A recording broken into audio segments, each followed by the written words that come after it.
अस्सलाम वालेकुम दोस्तों, जैसे कि चाइना मोबाइल हो या नोकिया मोबाइल हो या एंड्रॉयड मोबाइल हो या आईफोन मोबाइल हो, सब में चार्जिंग को जो है बी बेड तक, आईडी तक या बी बेड के प्लस तक वोल्टेज चाहिए। आईडी तक 2 वोल्टेज होते हैं और प्लस तक 4 वोल्ट होते हैं।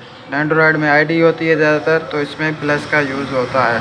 दोस्तों आज मैं आपको इस वीडियो में सीधी भाषा यानी आसान भाषा में समझाने की कोशिश करूंगा कि ये प्रोसेसर कैसे काम करता है। दोस्तों अगर आप ये प्रोसेसर समझ गए कि कैसे काम करता है तो 100% आप फॉल्ट भी आसानी हल कर सकते हो और कोई दिक्कत भी नहीं आएगी। जैसे कि दोस्तों सबसे पहले यहाँ पे आता है डायोड। तो दोस्तों अगर डायोड को समझोगे तो आपको डायोड में बहुत सारा जो है आपको टेक्निक मिलेगी। जैसे कि ये डायोड दोस्तों, इनका प्लस का जो डायोड का सिरा होता है वो यहाँ पे लगता है ग्राउंड में। जैसे कि ये ग्राउंड का एरिया है, यहाँ पे आप देख रहे हो ये डायोड का जो आप ये वाला सिल्वर का ये पास जो है डायोड का इस तरफ, तो ये प्लस का है जो यहाँ ग्राउंड से कनेक्ट है, यानी ये रिवर्स में लगा पड़ा है।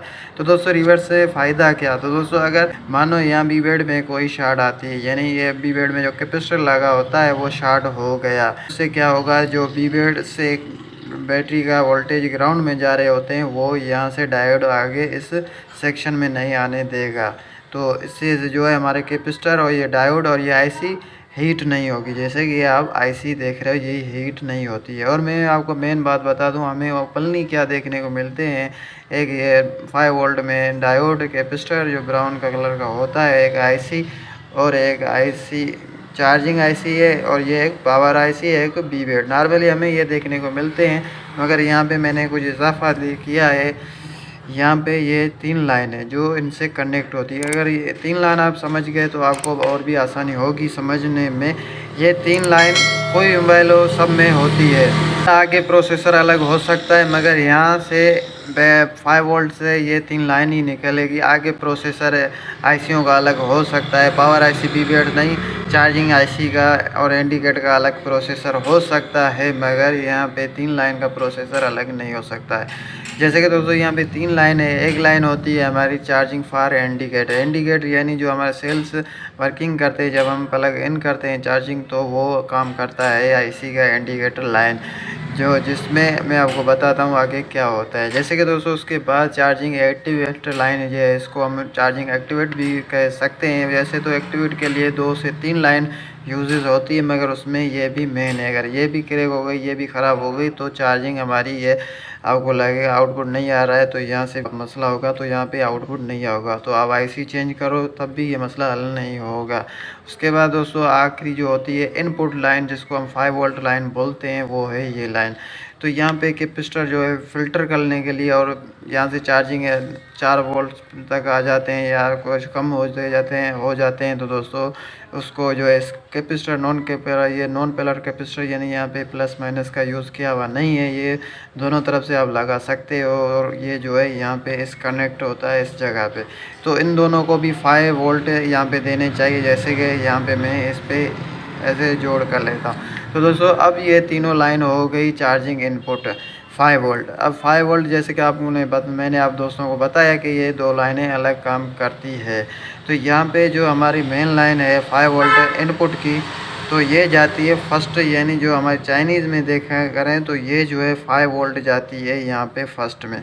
ठीक है दोस्तों, ये इनपुट में जाती है 5 वोल्ट में। यहाँ से आउटपुट में निकलेगा 4 वोल्ट, मगर यहाँ पे अगर इस 4 कनेक्शन में प्रॉब्लम हो गया तब भी यहाँ पे आउटपुट नहीं होगा। अगर आईसी में नहीं हुआ है तो यहाँ पे हुआ तब भी यहाँ पे आउटपुट नहीं होगा। ठीक है दोस्तों, यहाँ पे जैसे कि मैं ये लाइन जो है यहाँ पे बना लेता हूँ बी बेड पे, तो यहाँ पे ये आ गई बी बेड में। तो उसके बाद ये जो कनेक्शन, जैसे कि ये 5 वोल्ट के ऊपर जो है बैटरी टेम्परेचर के लिए यहाँ पे जो मैंने रजिस्टर बनाया हुआ 0.5 ओम का, यानी ये आपको जब लगाओगे मल्टीमीटर तो आपको बीप से देखने को मिलेगी, जो आपको बैटरी टेम्परेचर के लिए ये ज़्यादातर इस्तेमाल होते हैं। तो दोस्तों जैसे कि यहाँ पे मैंने ये जो है कनेक्शन 5 वोल्ट जो इनपुट आ रहे हैं, तो उसके नीचे सेकंड थर्ड लाइन पे ये लगा लिया। अब बचते हैं ये 2 लाइन में से एक लाइन जाती है हमारी पावर आईसी में, जो ये ऊपर वाली है 4 नंबर, ये जाती है आईसी में। ठीक है, उसके बाद जो ये 2.5 वोल्ट ये यहाँ से आते हैं इस लाइन से। ठीक है, ये एक्टिवेट, इसलिए यहाँ पे अगर वोल्ट नहीं आएंगे तो ये आईसी एक्टिवेट नहीं होगी। तो यहाँ से इस आईसी को यहाँ पे 0.5 वोल्ट, यहाँ से 5 वोल्ट देंगे तो यहाँ पे ये लग जाएगा 3 किलो ओम का रजिस्टर। तो ये जो है 2.5 वोल्ट यहाँ पे देगा इस पॉइंट पे, 5 नंबर पॉइंट पे। और दोस्तों ये जो पॉइंट जाता है आईसी में। उसके बाद बात करें इंडिकेट में। इंडिकेट में एक 100 किलो ओम का रजिस्टर और एक 33 किलो ओम का रजिस्टर देखने को मिलता है, जो 0.5 वोल्ट देता है आईसी को। तब भी आईसी जो है सिग्नल देती है एलसीडी में कि हमारी चार्जिंग इनपुट हो गई है और चार्जिंग आगे। यहाँ पे भले वोल्टेज ना आए, ये लाइन सही है तो चार्जिंग इंडिकेट ज़रूर होगी। इन दोनों यहाँ पे इस एरिया में फॉल्ट आता है तो इससे इसका कोई संबंध नहीं है, मगर इस एरिया में फॉल्ट आ गया तो इससे ज़रूर संबंध है। जैसे कि ये रजिस्टर ओपन या लीकेज हो गया तो यहाँ पे वोल्टेज बहुत ही कम आने लगेंगे, ये भी याद रखना दोस्तों। जैसे कि दोस्तों आपको चेकिंग का मैं एक ट्रिप्स आपको बता दूं। आपको अगर यहाँ पे कम वोल्टेज मिले तो सबसे पहले ये आप 3 रजिस्टर जो है इनकी वैल्यू चेक करें। जैसे कि जितने प्रकार के ये रजिस्टर है, ये लीकेज होने की संभावना बहुत ही ज़्यादा होती है, खास कर ये 100 किलो ओम का रजिस्टर।